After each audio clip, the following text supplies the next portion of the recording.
మేము సృజన శనివారం రోజునండి మొత్తం 4 సెషన్స్ ఉంటాయండి.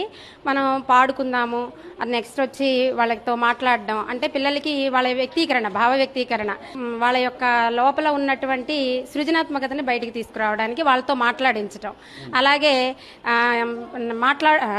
ఏకపాత్ర అభినయాలు నటించడం, ఏ పాత్ర ఎలా చేయాలి, ఎవరు ఎలా ఉంటారు అలాంటిది నటించడం అనేది, అట్లాగే బొమ్మలు గీయడం, ఈజీగా బొమ్మలు గీయడం, అంటే 1-2 తరగతుల పిల్లలకి ముఖ్యంగా పెట్టారండి.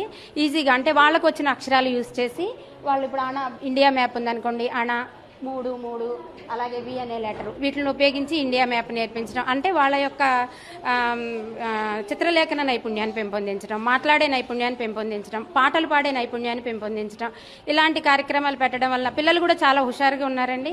మేము పెద్ద అయినాక ఇది అవుతాం టీచర్ అని వాళ్ళంతటా వాళ్ళే చెప్తున్నారండి.